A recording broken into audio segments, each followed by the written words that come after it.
our focus is making sure that we align someone with the right mentor that can pour into that person, that is going to assist that person as they navigate this transition and they figure out what's next for them, whether they're, a transitioning service member or they're a veteran who's, been out for 10 years and transitioning career fields, right? We want to help you. We're going to transition. Transition isn't just a military thing, right? You're going to transition at a lot of different times in a lot of different aspects of your life. So we want to make sure we're there for them.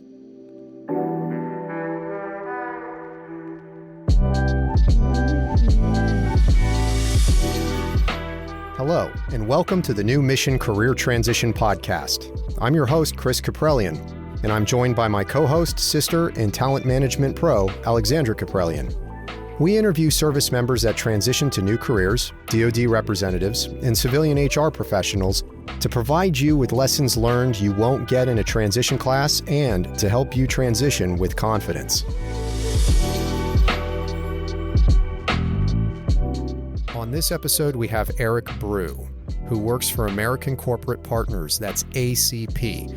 I'm going to tell you, ACP is my favorite resource. Of all the ones that I've heard about, of all the ones that I've seen fellow service members use, ACP is it. It's where they partner transitioning service members with mentors. You're not going to want to miss this. Eric also has a very interesting transition story, so he's going to talk a little bit about mindset, psychological challenges with transition, and then we're going to get into ACP and the mechanics of how to apply and what a mentor can do for you in your transition. So stay tuned.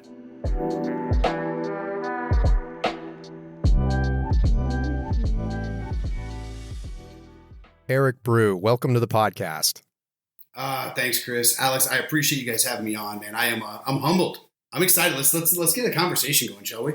Shall we? 100%. This is actually a milestone because I finally have somebody with Army experience coming on the podcast. It has been like Marine, Navy, Air Force, Marine, Navy, and it's like Department of the Navy dominated. Of course, your blood isn't pure green, and we'll get into that. That is true. That is true. We'll get into that. I'll let you actually, as a matter of fact, that's how we're going to start out. So to let the audience know, well, before I do that, the reason why I'm excited to have you on, I know we've been trying to get our calendars to work out and sync up. And so for those of you listening, Eric Brew works for American Corporate Partners, my favorite nonprofit organization, yet to have a single individual that used the services provided by American Corporate Partners or ACP and say, well, it wasn't really worth it. Not at all. 100%. Everybody said it helped them succeed in their transition. And so I'm very excited to talk to you about that and what ACP does. But before we get there, Eric, I'm going to force you to talk about yourself. I want to know, where did you grow up and how did you get into the military? And explain it. And hopefully we'll get to the part where your blood isn't pure green. It's tainted. It is. It is. And I appreciate that. And I'll tell you, Chris, I don't mind talking about where I came from and how I got here. I will tell you that I hope that you expect some transparency and a little bit of vulnerability because my story's not fun. But let's get there. So I grew up in a small town in Michigan. I'm on the western side of the state over by Grand Rapids. I grew up, went to high school, started in college. And I learned very quickly that academia was not a place for me at that time. I learned that by my academic advisor sitting me down and telling me I was wasting my money.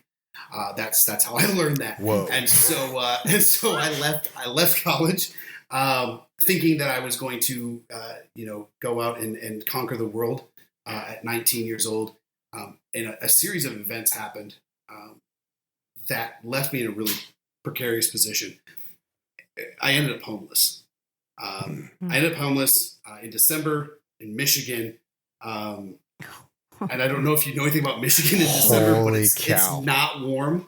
At any rate, I was, just fast forward to a February timeframe.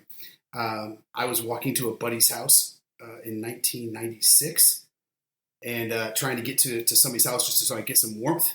Car pulled up next to me. Guy asked me if I wanted to ride. I looked in. It was he was wearing weird looking clothes. And my dad had served in the Navy. My uncle had been in the Marine Corps. I don't have a long family history of military service.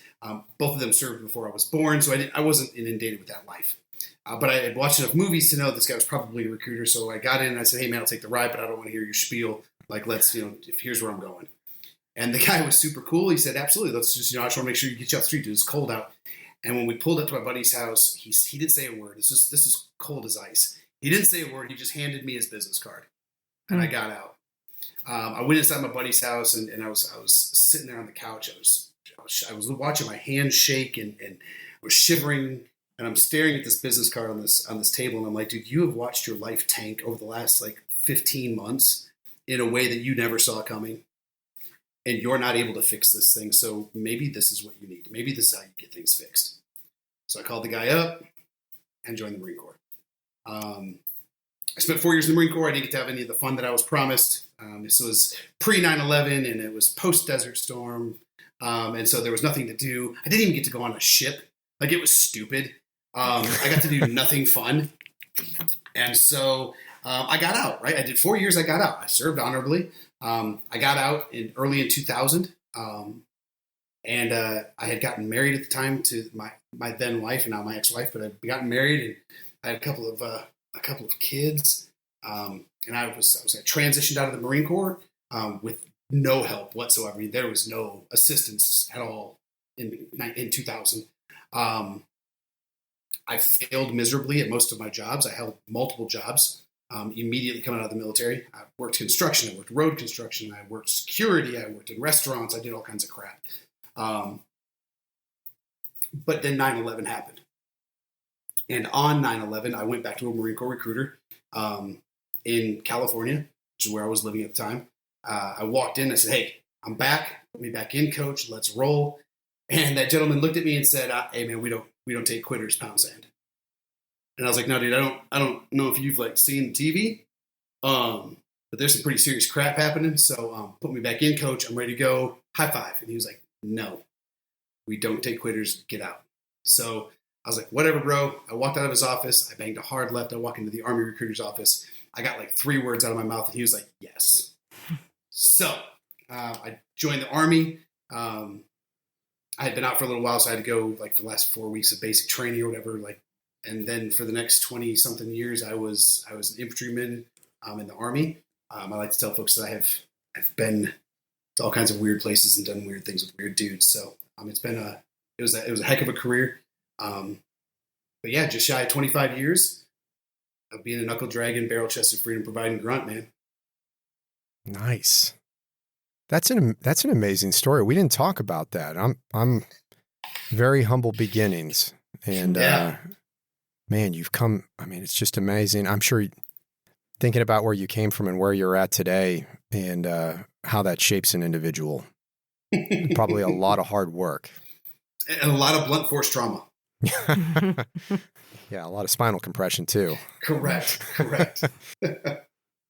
What made you want to get out of the military and transition? Oof, that was a tough decision. It felt easy in the moment, but it was a really tough decision, right? I was staring down the double barrel of the sergeant major's list. I was eligible for the board for consideration, and I recognize that that's a 7-year commitment, and I'm not a dude that's going to half-step things. So I knew I was going to give it every bit of 7+ years. I was already looking at, if I got out now, I was looking at that 24, 25-year mark. I'm thinking 31, 32 years. I don't know. I've already done two different branches of service. I've been able to take men to combat at every leadership position available except for sergeant major. I don't know. I just felt like this was it. And I think, you hear people talk all the time, you'll know when you know, you'll just wake up one day and it won't be fun anymore. And that might be true for some people. I don't know that that's true for me. For me, it was taking a look at what I had left in the tank and then trying to recognize that I was at the tail end of a season and I wanted to have more left for my next season. I didn't want to step into my next season completely burnt out. I miss it, man. I love being an infantry dude. I love the camaraderie. I miss the boys. I miss hanging out with my homies. Like I miss all that stuff, but I've got a fire in my belly in this next season, and I didn't want it extinguished before I stepped into it. Yeah, it's funny you say that, because I know, looking on my own career, and for their numerous reasons why, I'm kind of mentally committed to transitioning and retiring somewhere around 2025. But my hat's off to those on the officer side that are 06s, because one of the things that I noticed is it not only, like you said, taking that next pivotal step, it's not only a huge commitment, but there's a lot of, it's even more instability. Like I keep running across 06s and E9s that they PCS sometimes once every year. Like, yep. And that's tough. It's tough on a family. It's tough on an individual. And then by the time that you're ready to actually retire after that, presuming that you end there, I mean, you could be an E9 at a core level command in the Army, or at a similar in the other branch of service, but now you're pushing 30, maybe 33 years. How much more gas do you have left in the tank to actually go out and explore a whole new career? Yep. And so it sounds like you made a decision that was largely on your own terms, with the future in mind of pursuing a second career. Is that accurate?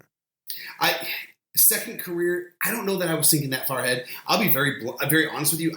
I was in the middle of dating a girl that I thought I was going to marry, and I am now married. So it was more looking at my family and what kind of a fire I had left in my belly to kind of like move into a new season and a marriage and being a bonus dad and all this other stuff that life is, right? Like I'm multidimensional, Chris. Like I'm not the box that the infantry has always had me in. There's more to me than that. And so I wanted to have that go for the next season of life. Career was a thought. But for me, it was more, hey, I'm about to start a new family, and I want to be right for that. I want to make myself right. I put in a lot of counseling time. I did a lot of things to make myself, as close to blued and zeroed as I could be. Blued and zeroed? Oh yeah. All right. Zeroed, blued. You're talking about iron sights. Yeah. That's iron sights. There's a lot of people that don't know about that. I had to restart my brain here, because our whole logo is the ACOG reticle. And so the last time I've had to use sight black on anything has been ages. Oh my goodness. Well, yeah. So a far more holistic standpoint in making that decision, and that's good to go. Now, around what time were you looking at getting out? I mean, what year was that? So I started my transition process mid 2019, early 2019, somewhere around there. That was a man. I tell you what. Here's one thing I've learned, Chris, is like when I try to make changes in my life, I jack it up. Like that's what happens. I jack it up front, and then I try and like correct in the background, because I screwed up my transition bad, brother. Really? Yeah. How so? So, it's funny. I try to talk about this specific topic as often as I can, because it was the thing that I was missing, and that was understanding that I wasn't alone. Right. That was the thing that I was missing in my transition. I thought I was just the only idiot that couldn't figure this thing out. But I went through transition. I started through transition, having not asked anyone for help, having not reached out to a single organization, having no clue who to reach out to, just kind of like, I'm going to figure this thing out, because muscle memory says the first sergeant just figures things out, right? Like, I don't know is not a popular answer for the first sergeant to give. So you just know, right? You just figure it out. You always know. And so I figured out what I wanted to do. I was going to be an operations manager, which, hindsight being what it is, I have no idea what I was really thinking, because I didn't even know what industry I wanted to work in, right? Like Amazon has operations managers, and so does Waffle House, right? Like, yeah, they're two completely different industries. It doesn't really mean anything. It's just it's kind of it's something that I think we tell ourselves a lot. I'm going to be a project manager. That doesn't, where, doing what? I'm going to go in HR. Okay, well, that's a massive umbrella. Are you going to go into compliance? Or are you going to go into payroll? What are you going to do? But I had this plan, and I'm making air quotes, right? I had this plan, and I left no room for life to life me. I left no room for my own azimuth to change. I left no room for any wiggle room. I made a rigid plan, which I know better than. Like I look back and I'm like, you know better than all this. Like you've done MDMP, you know better than this. But I made this really rigid plan and I put it in the perfect rear naked choke and I killed it. I killed it. 4 months to transition, 4 months to terminal leave, and I murdered everything. Everything fell apart, fell to my feet. And so I was left holding a bag, and I was left holding an empty bag that said, "Hey man, you better figure out what you're going to do next because you're on the way out." And that pushed me into another pretty dark place. I won't easily forget these moments, but like I remember distinctly sitting on my couch on a Thursday evening, holding my computer and looking at the Google machine. And I remember seeing my hands start to shake, and I remember feeling kind of short of breath. And I remember looking at Google, and I realized that it wasn't that I didn't know the answer. I didn't know the flipping question. I didn't even know what to ask. I didn't even know what to type into the search bar. And that drew me into this whirlwind and downward spiral of trying to figure out why I was the only moron that couldn't figure out how to transition. I couldn't figure out how I could have nearly 25 years of immaculate, beautiful, incredible, successful service only to drop the ball on the 5-yard line in the fourth quarter. How could I be so successful and jack it up at the end? And to be super transparent with you, that spiral ended with me on the phone with an emergency counselor from Military One Source talking me out of suicide. Because I didn't know how to go on. I couldn't imagine trying to figure this thing out. And it was all the negative self-talk and it was all the crap. And there's a whole bunch of stuff that went into that. But the fact is that woman helped me in that moment see a couple of things that I think are super important. First and foremost, it's okay not to have all the answers. And I had to give myself permission to not know. And secondly is I'm not the only one that's struggling through transition. There are people that really struggle through this thing. This is not easy. Transition makes it sound like I'm walking from my kitchen to my living room. That's a transition through rooms. Transition is so easy. This thing isn't easy. It's not impossible, but it's not easy. There's so much more to this than just finding a job. There's an emotional standpoint. There's a physical, aspect. There's a spiritual aspect.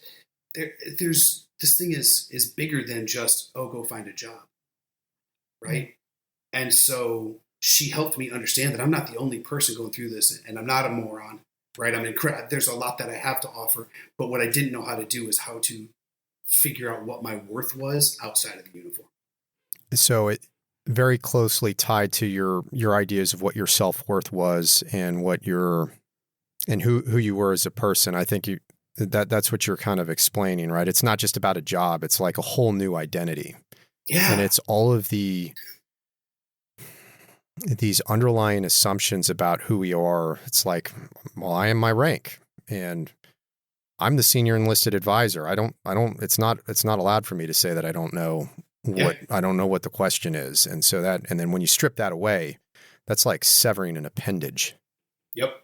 Huh. I had this beautiful office that my wife decorated and it's got all these lickies and chewies all over the walls, right? All these accoutrements from years past and decades past.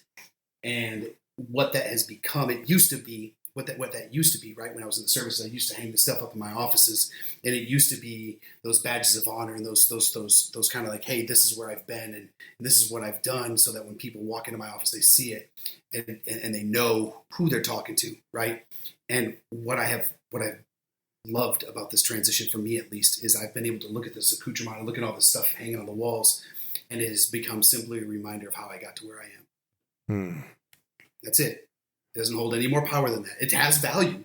There's value in all of this stuff. There's value in all of my stories. There's value in the things that I learned while I was in the service, but it is a season that I walked through that helped me become who I am in this season, but I'm not in that season anymore. So tell us how you rose from the ashes on that one. I walked into a small nonprofit here outside of Fort Benning. I threw my hands up. I looked at the young lady sitting at the front desk. Her name was Dory Pelly. And I said, I don't know what the heck I'm doing. I have no idea what I'm doing. And she looked at me and she said, we got you. I sat down with a guy named Jeremy. He helped me figure out some coaching tips and some things about things I didn't know about, like resumes and interview skills and stuff like that. And he helped me kind of start walking through that stuff. And then I met their boss, who's the regional director, Charles Livings. And he, to this day, is a second father to me. I mean, he is one of the greatest mentors I've ever had. But Charlie sat down, and for whatever reason, he saw something in me that I didn't see in myself. And he built a plan to do a career skills program through this organization. It's called Still Serving Veterans. But Charlie built a CSP, which is kind of like a skill bridge, and allowed me to come and intern at Still Serving Veterans for the last 2 months now of my transition before I hit terminal leave. I'd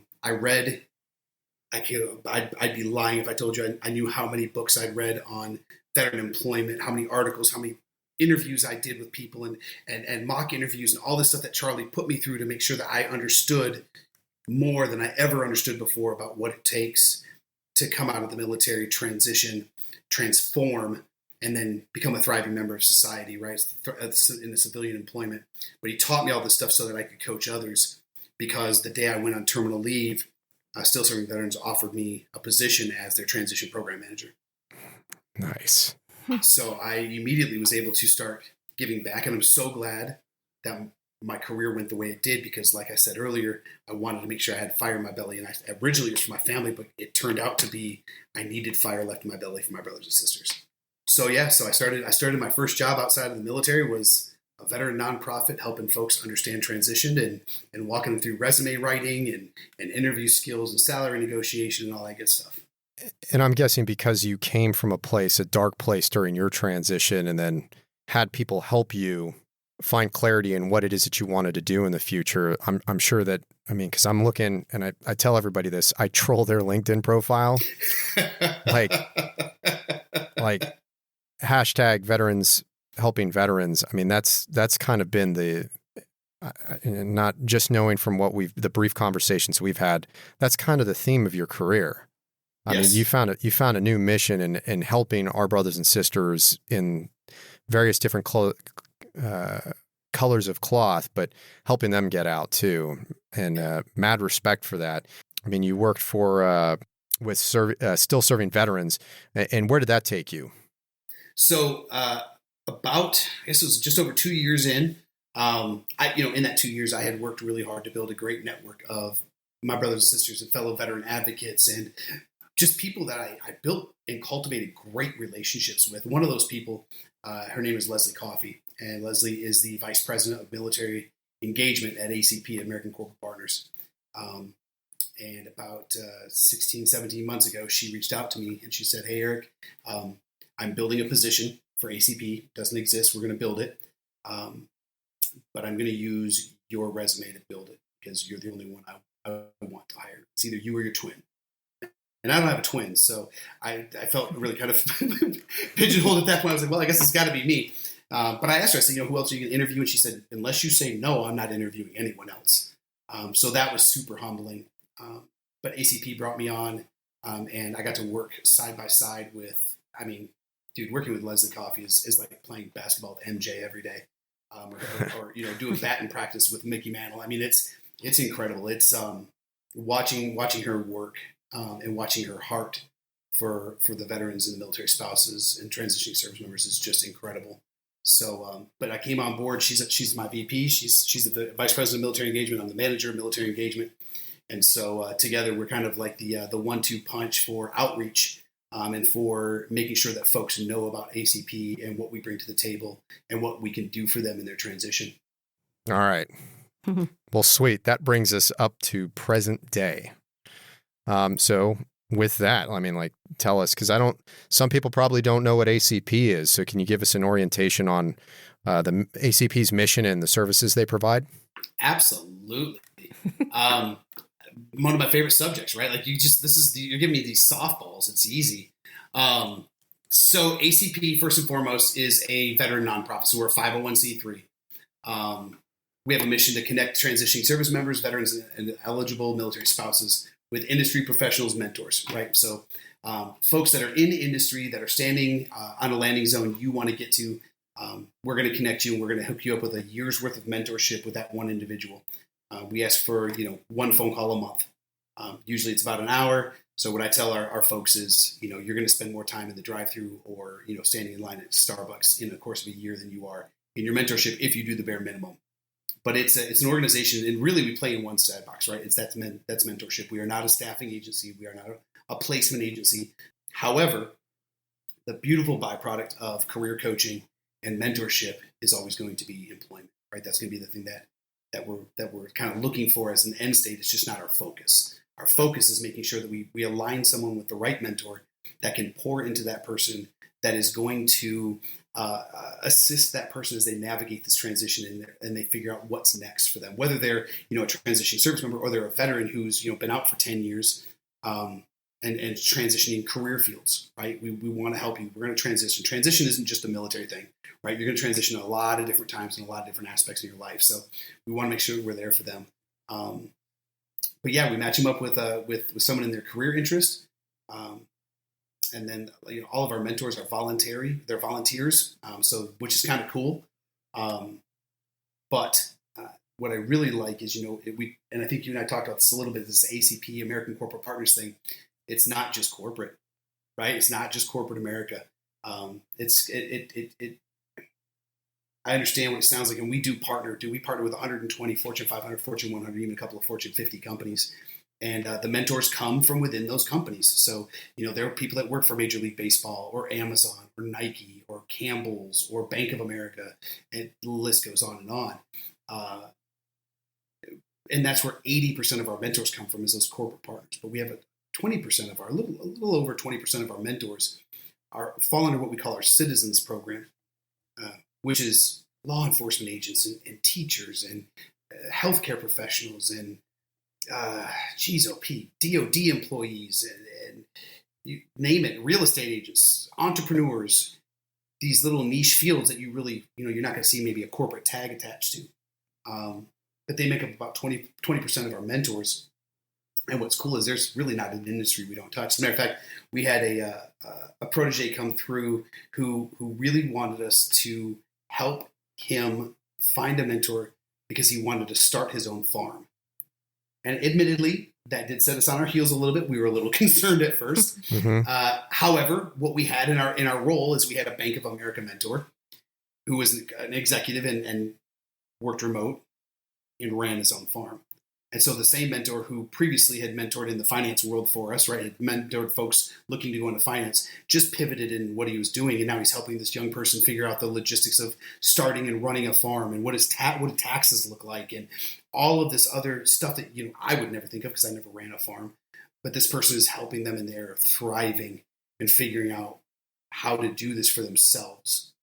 And so it is a blessing to be able to watch the effect that these volunteers can have every day. I would love to pat myself on the back and break my arm patting the rest of my team on the back, but it really has nothing to do with the team at ACP.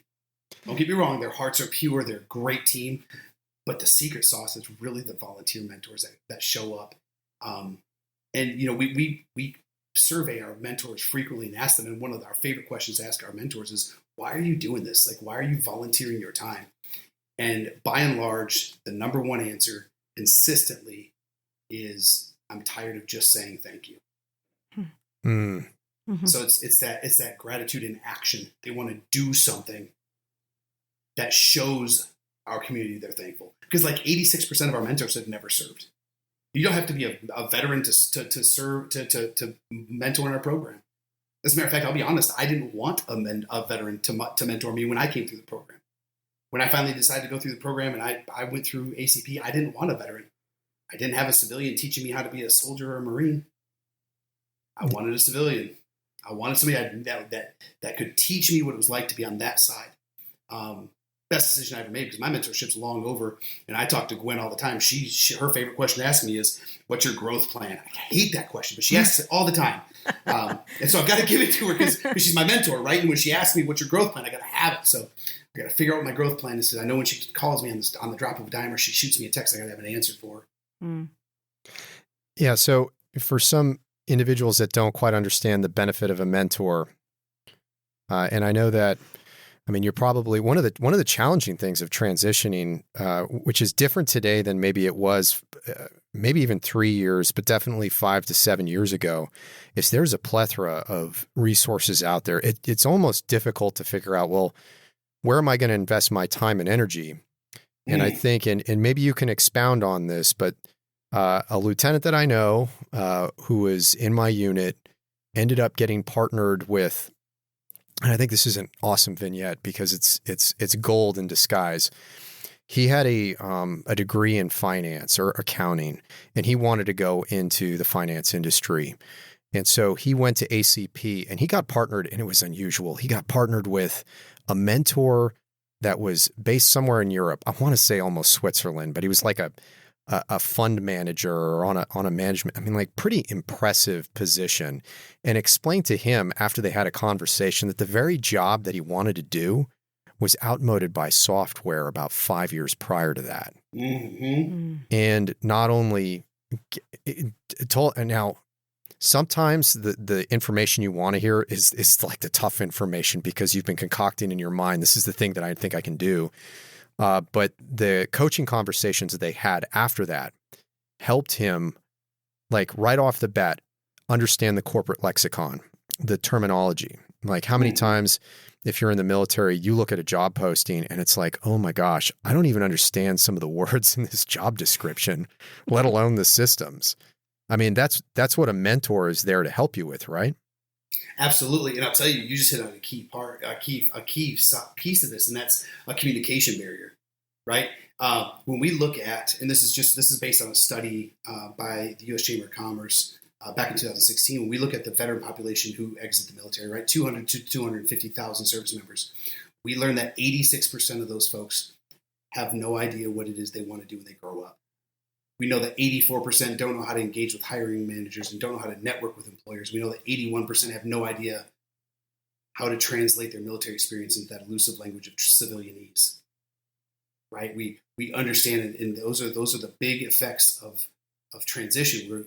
We struggle with this communication thing. See, none of those 4 categories talk about an ability, capability, grit, drive, whatever it is. They don't talk about those things. It's simply communication.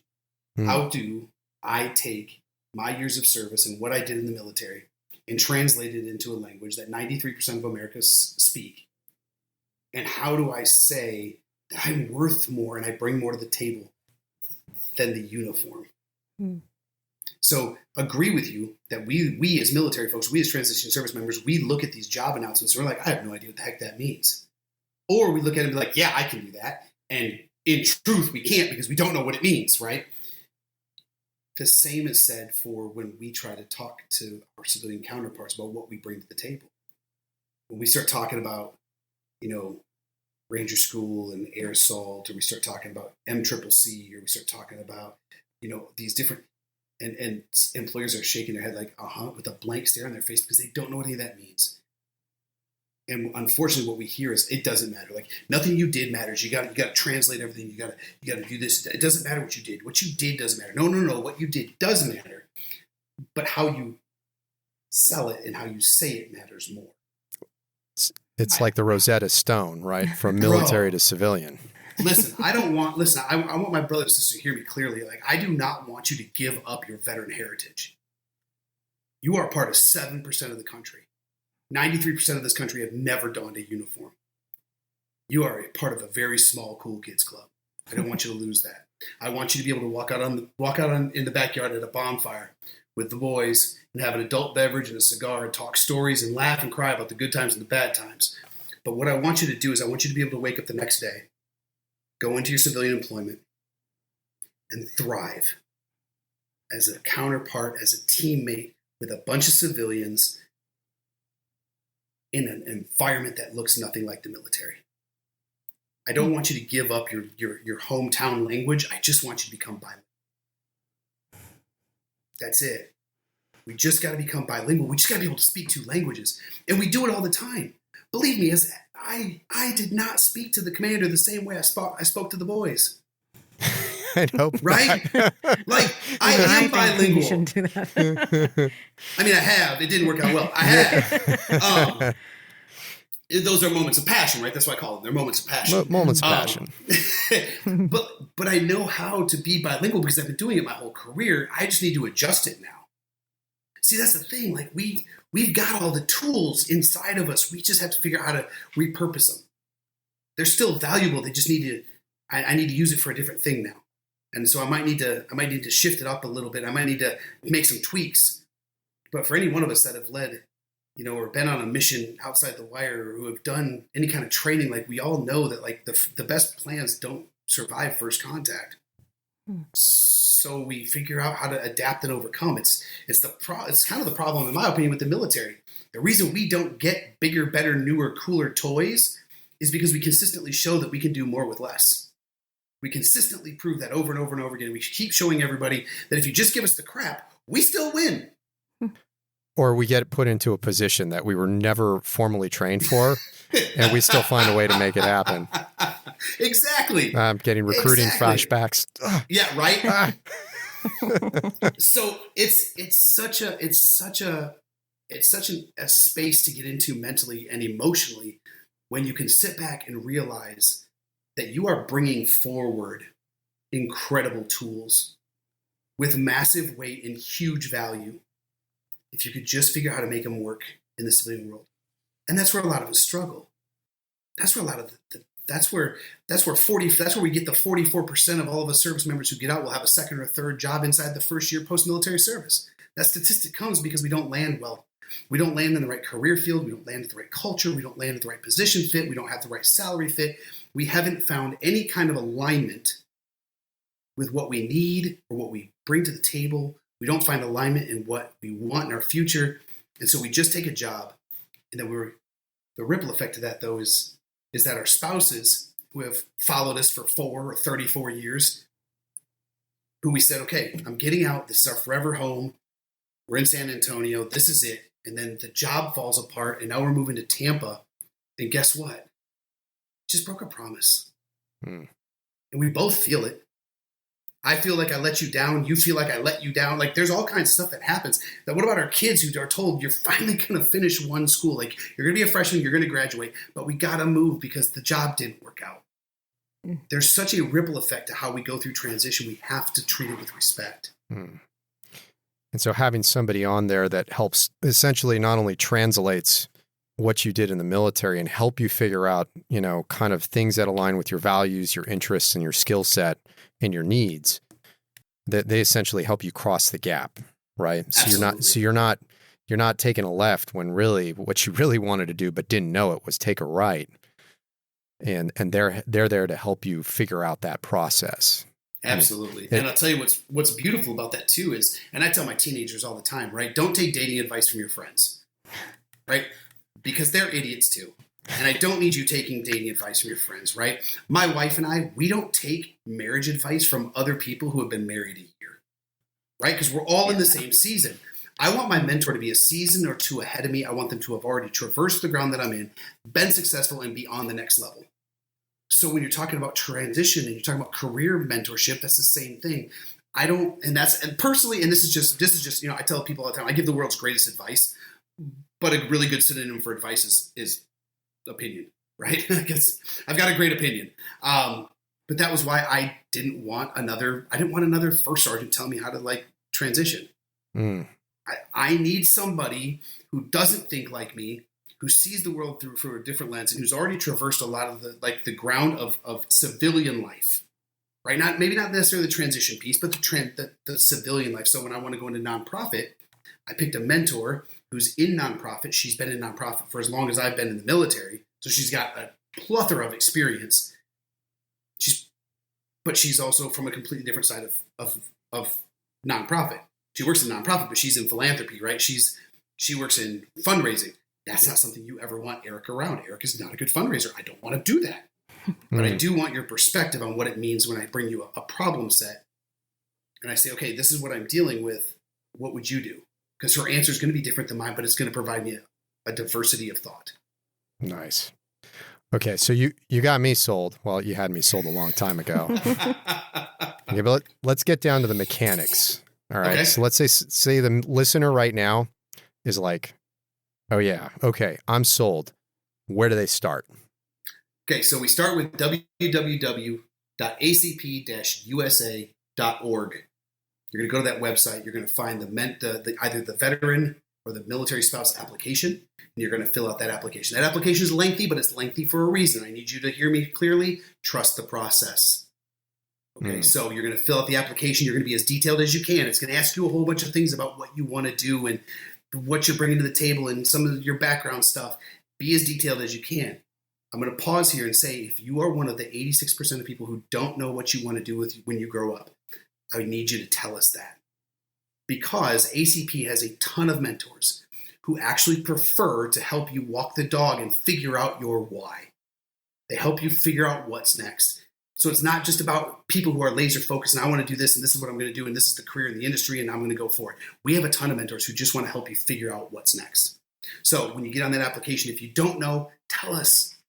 Listen, you got to be communicative. I can dig to the bottom of the rucksack that ACP holds, and there are a ton of tools in there. But I have dug to the bottom, and I have never found a crystal ball. So you got to tell us what you need. So you get on this application, you fill it out, and you hit submit. Within 24 business hours, now, I'm not a first sergeant anymore, so I don't make people work weekends. So if you fill it out on Friday, Monday is 24 business hours. All right, 24 business hours later, you're going to get an email, or you may get a phone call or a text. You're going to get some kind of communication from us that says, hey, we've got your application. We want to talk. If you're expecting an email at any point throughout this process, if you expected an email from ACP or somebody at ACP and you don't get it, I need you to check your spam. The fact is we are a nonprofit. We are not just a .org website. We also use .org email addresses. And unfortunately, Yahoos and Googles and things like that don't like us, so they kick us to spam relatively frequently. So if you're supposed to see something and you don't, move it from spam. The more times you move from spam, eventually your Google will start to recognize that you like that person, and it'll let it hit your inbox the way it's supposed to. But once you hit submit, you get your email. You're going to set up a phone call. The phone call is where we're going to finalize what we're looking for. Now, when you fill out the application, the person that pulls your application is going to look at it, and they're going to start formulating. They're going to go off your answers, and they're going to start formulating their top 10, top 15, top 20 mentors. The people, based on what you think that they already know, this person would be a great fit. They're going to kind of case in that top 10 or top 20, and then they're going to wait till they get on the phone with you because you're going to schedule a phone call. You're going to get on the phone with that person, and they're going to start asking you some kind of more questions, and they're going to dig a little deeper. What's cool about our process is that there's not a single bit of AI, and there's no algorithm. This is legitimately an organization built by people for people to help people. So that person's going to listen to you. Then they're going to start to refine that list, and they're going to go to work. Now, finding you the mentor can take anywhere from a couple of hours to several weeks. It just depends on what you're looking for. Now, this is where I want to explain when we talk about customized mentorships. First and foremost, when you are paired with a mentor, your mentor comes off the table. That person is no longer available. We only allow each mentor to have one protege at a time. So once that mentor is paired with a protege, they are off the table for the course of a year. Nobody else can have them. So you are it. You are theirs. And we do that so that you feel like you are their priority. And we also do it so that we can keep longevity of our mentors in the program, because if I take the CEO of Campbell's Soup as one of our longest standing mentors and I say, hey, here's 40 proteges, he's not going to last long in our program because he's got a company to run and I like his soup. So I need him to be focused, right? So we're going to pair you up with a mentor. But while we're doing that, in that process, while you're on the phone, while you're filling out your application, while you're doing this process of what we call pairing, I want you to be very clear with what you're looking for. And I'm not just talking about your industry. Industry and career fit are always going to be the first things we look for. However, we also want to know if you're more interested in hearing from a mentor with 25 years or 10 years. If you want, someone who's in senior leadership or middle management. Because remember, if you're an E4 coming out of the military, you don't need a CEO mentor. That just doesn't make any sense. There's too many echelons between you two. But maybe you need a middle management mentor. So those are the types of things, right? Years of experience, industry, those are the things we're going to look for. But I also want you to say, hey, there's maybe there's an ethnicity or a gender that you're more comfortable speaking to. Tell us. We want to know that too, because this is your future, man. Like, you need to let somebody pour into you. And if you're looking at the person who's mentoring you and you don't have this initial trust, or you can't look at them and let them pour into you, I'll be very honest. When I went through my process, I denied my first two mentors. They were both incredibly talented. They had long storied careers. They both were just absolutely ridiculously qualified to be my mentor, and I denied them both. And when my wife challenged me to do an internal evaluation and figure out why, the answer I came back with is they were both dudes. And I'm a barrel-chested, knuckle-dragging, freedom-providing grunt. And I'm full of bravado. And unless it's my dad, if I'm feeling sad, I'm probably not going to be transparent, and I'm probably not going to be vulnerable with another dude. But I needed that. I need to be able to be vulnerable. I need to be able to be transparent. I've got to be genuine when I'm talking to this person, because otherwise, how are they going to know what to pour into me? Well, I think that's pretty strategic. You're looking for somebody that's everything you're not, right? Yeah. To serve as a counterpoint. Yeah. Yeah. But I also realized that I'm a huge mama's boy. My wife is my best friend. My mother-in-law is my road dog, and I would murder people over my daughters. So I said, hey, how about I get a female mentor? Best decision I ever made. Gwen is the bomb. We have cultivated an incredible friendship. But it was because I bit into and accepted the philosophy that I have to be willing to let somebody pour into me. And if I'm going to let somebody pour into me, then I've got to make it somebody I'm going to let pour into me. And if I'm going to let them pour into me, then they've got to fit a certain mold. My wife did the same thing. My wife is an African-American woman who wanted to build her own business. So she said, I want a mentor who is an entrepreneur, an African-American woman who's walked that ground. Because that brings its own unique challenges and struggles. But she wanted to be able to trust that person. Of course, she probably had a spouse that was begging her to look at all of those aspects and figure out what she needed in a mentor. But those are just a couple of examples of like, this is how serious we take this. We want you to figure out who it is you want to talk to so that we can find that person. All right.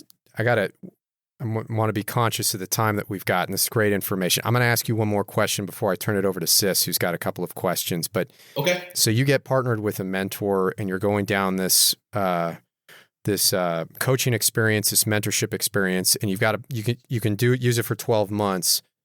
What are the things that you can't do? Like what are the rules of the road for the mentee? Please don't ask our mentors to help you with your personal finances. Oh, God. Really, this is a rule we put out to our mentors as well. Please don't ask your mentor to help with your VA claim. Right? Mm-hmm. Let's stick with what this is for. Other than that, I need you to be vulnerable. I need you to realize that it's okay, and you have to give yourself permission to not have all the answers, and then to lean on that person. I also want you to recognize that if you're going into cybersecurity and you got a great cybersecurity mentor, but now you're starting to think maybe project management or red team, blue team, I want you to understand that you can tell us that, and we'll find you a one-off phone call with another mentor in that area. If you say I'm going to be HR, and you get 2 months into your mentorship and you realize that HR is not what you want to do because, oh my gosh, I don't want to deal with that, then I need you to tell us and we'll find you a different mentor altogether. Now, I say all of that, but there comes a but here, right? None of us would go into a restaurant, order a steak, eat it down to bone and gristle, and then ask the waiter to take it back and expect them to give us a new steak. That's bad form. We know not to do that. So if you tell us at month 11 of a 12-month mentorship that this mentorship sucks and this is a horrible pair, I love you, but that's on you. Because all you had to do was come up on the net and say so up front. You tell me at month 1, month 2, month 3 that this sucks, or this personality's not clicking, or you wanted to change career fields, dude, just tell us. I need you to over-communicate with us because we're going to over-communicate with you. I can only imagine in the beginning, though, there's so many conversations that are happening before you're really getting paired up with a mentor that the chances are still there that they'd want to switch mentors, but at least you've had some really great initial conversations before the mentor is paired with you, correct? Absolutely. And one thing that we do like to do is we'll do like an introductory call where we say, okay, we found this mentor. We showed the mentor your biography. We showed you the mentor's biography. Everybody's excited. Everybody wants in. Okay, let's do an introductory call because sometimes people look really good on paper. Yeah. And then you get on the phone with them. You're like, oh my God, you couldn't pay me enough to sit with that wet blanket, you know? Right? Like I couldn't listen to that voice again for another 5 minutes, like let alone 12 months. No.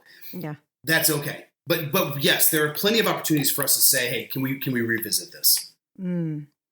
And is there like a good time when somebody's transitioning? Like, is there too soon or too late to reach out to ACP? What does that look like? I'm going to answer that in reverse chronological order. There's no such thing as too late. None. Listen, we are open to anyone who has served at least 6 months, 180 days post 9/11. So if you retired 20 years ago, you're still eligible for the program. There's no such thing as too late. The only people we don't have in this program, and we have a different program for, are pre 9/11 folks. And for that, we've got ACP Advisor Net, which is a different program. Too soon, yes. And here's what I would like to see folks do. I would like to see you sign up 12 months before you go on terminal leave. Not before your EAS or your ETS or your retirement date, but before you go on terminal leave. So 12 months prior to terminal leave. What that does is that gives you the year of mentorship, of industry relevant information happening in real time. And it also puts that mentor in your corner when it comes to interviews and salary negotiation. And you can have that real-time interview or that real-time assistance. On top of which, if you're like me and you build and cultivate a great relationship, that mentor is going to continue to stay in touch with you afterwards, right? Mm-hmm. And you can still lean on them as you go through the integration process, because we all want to high-five veterans as they get jobs. But that's when the real work begins, because integrating into a team where you might be the only veteran can be really difficult.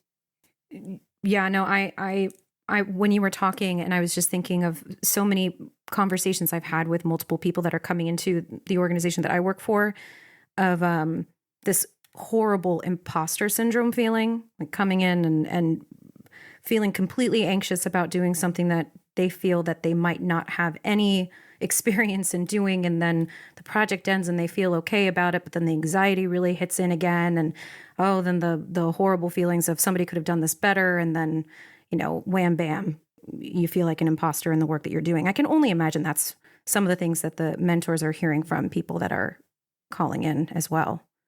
Absolutely. And let's be clear. I mean, the imposter syndrome, I believe anyone that actually cares about what they do, when they first start out, they're going to face some imposter syndrome. But I think there's a unique paradigm to imposter syndrome when you're a service member coming out of service, because your identity has become the clothes you wear or the job you do. Right. And so when you take something simple, like I don't remember putting on my uniform for the last time. I don't remember. Everybody talks about putting on their uniform for the last time. I don't remember it. I remember the last time I took it off. I remember standing there and unzipping my blouse and like unblousing my boots and untying my boots. And I remember taking off my jacket, and I remember thinking, I never get to put this back on. I never get to strap up again. Like I don't get to do this again. And that's an emotional event. That's a significant emotional event. At least it was for me. Maybe I'm just a huge sissy, but like it was a significant emotional event for me. So yeah, imposter syndrome is real. We in the military, man, again, all these lickies and chewies and the badges we wear on our chest, like they identify us. We wear our name on our shirt. Like everything about what we wear identifies us. So then when you take that whole thing away, I don't know who I am anymore. I don't know how I fit into your organization. I don't know how I do your job without a knife hand. You know what I mean? Like I don't know how I accomplish this mission without 16 privates and 2 staff sergeants. And some of that can be solved probably through your coach or your mentor at ACP, but you also mentioned a great resource, and I think it's worth mentioning again, Military One Source. Like 100%. It's free. It's a great organization that gives you non-medical counseling. You can get up to 12 sessions, and if there's a need to have more sessions because you have a different related event, you can get more.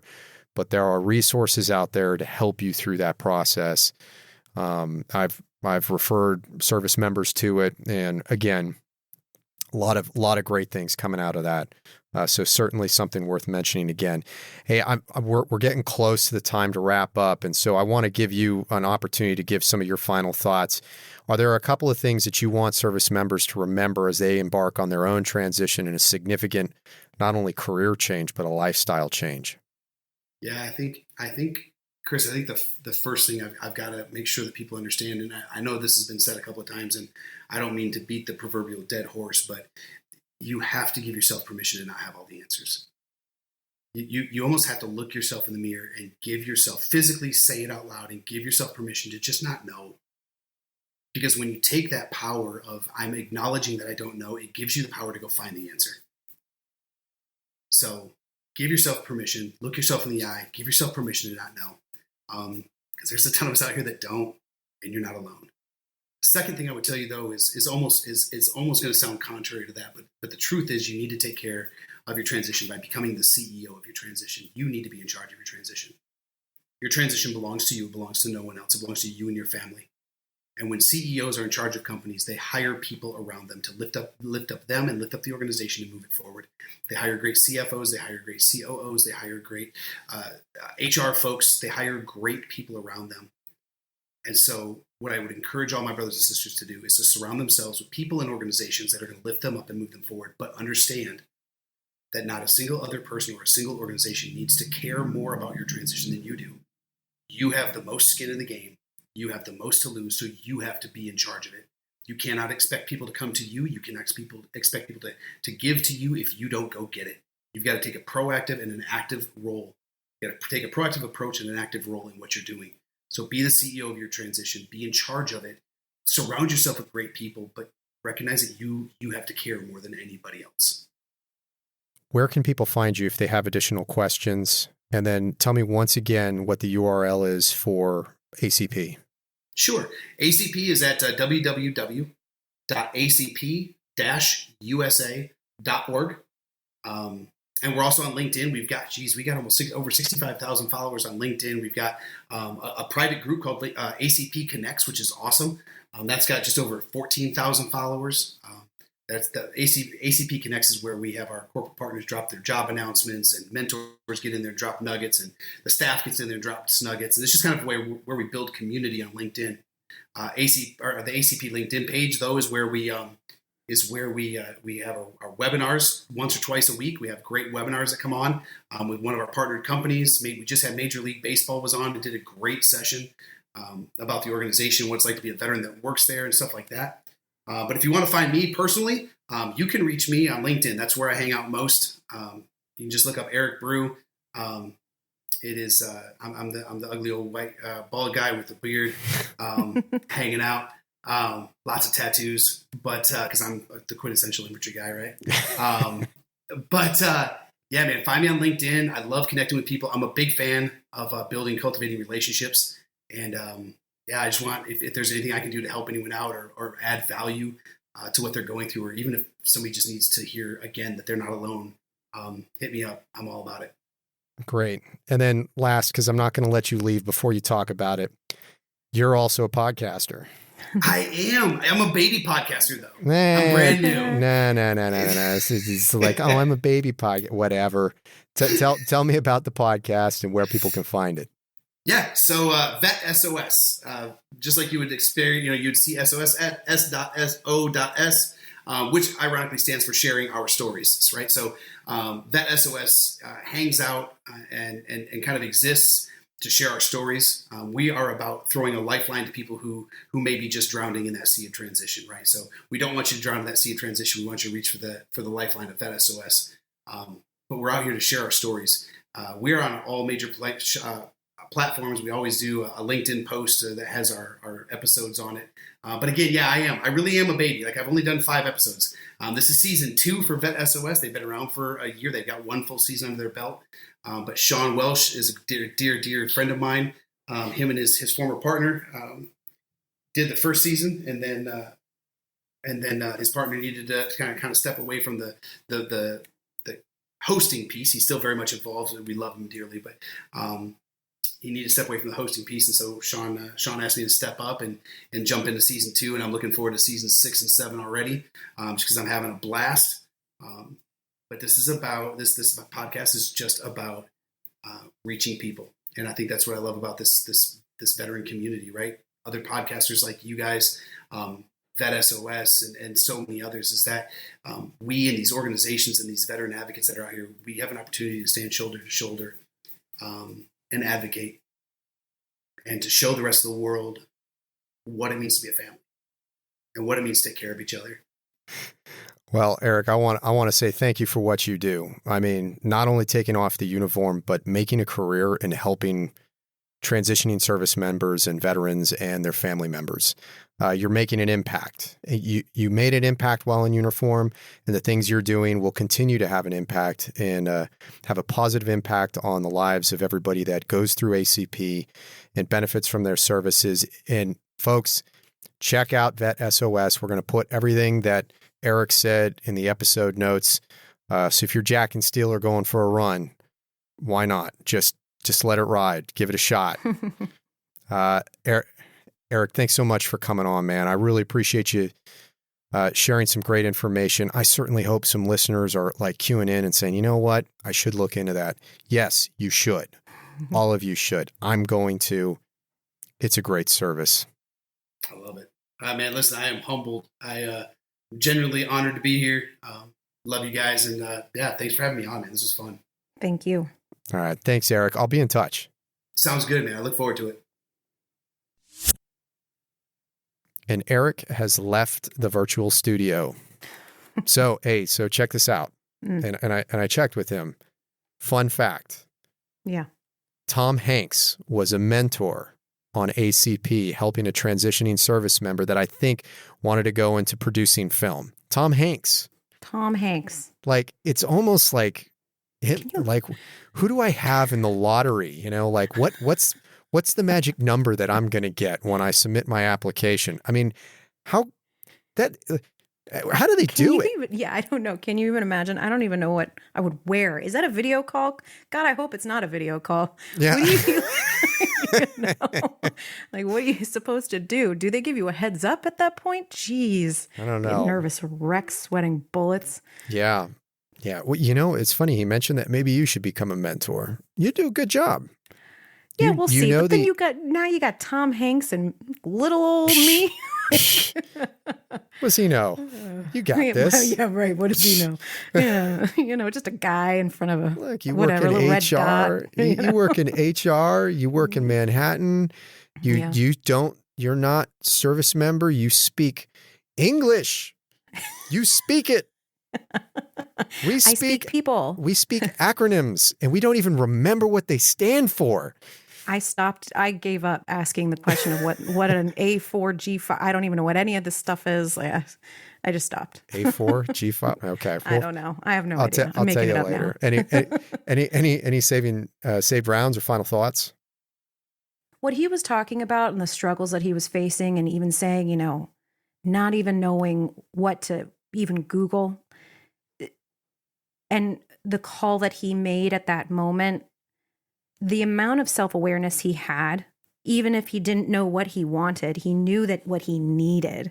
And those are two very different things. And I think the self-awareness in that is really, really impeccable. And yeah, I mean, I really appreciate that about him. And then ACP, wow, what a great organization that is. And I can only imagine, I mean, how many people, that's one question I did want to ask, but how many people have they helped up until now? I mean, this is crazy. It sounds like something that I wish I even had, when we're trying to transition into a new career as well. Oh yeah. I mean, 100%. I think we're lucky. I mean, I think it's almost, there's no, it's handing over the most powerful informational interview on a platter. Like, why wouldn't you take that? Right. And in the process of filling out their application, it really makes you probably focus on, all right, because if you clearly you don't know what you want to do, you have no idea, use the process that they give you. And then they're going to take some experts and pair you up with the right person. And then if it doesn't work out, they're going to pair you up with no harm, no foul. Mm-hmm. It's a great service. It's a great service. And I'm really glad that we were able to have him come on and tell us about that. And Military One Source. I'm going to put all that stuff in the episode notes so that everybody, those of you, if you didn't, and you shouldn't, don't worry about writing stuff down in any of these podcast episodes. We're going to put it all in the episode notes. You can click on the link. So with that, hey, we're wrapping it up here. It's another great episode, another great conversation, more great gouge about another great nonprofit organization helping transitioning service members. Thank you very much for listening. I know it's almost like I'm letting these episodes creep a little bit longer and a little bit longer, but I hope you're digging it. And if you skip through certain parts, that's fine too. But thank you very much for listening. And if you like what you heard, you can support our podcast by giving us, but you know what I'm going to ask for if you listen to any other episodes, a 5-star review.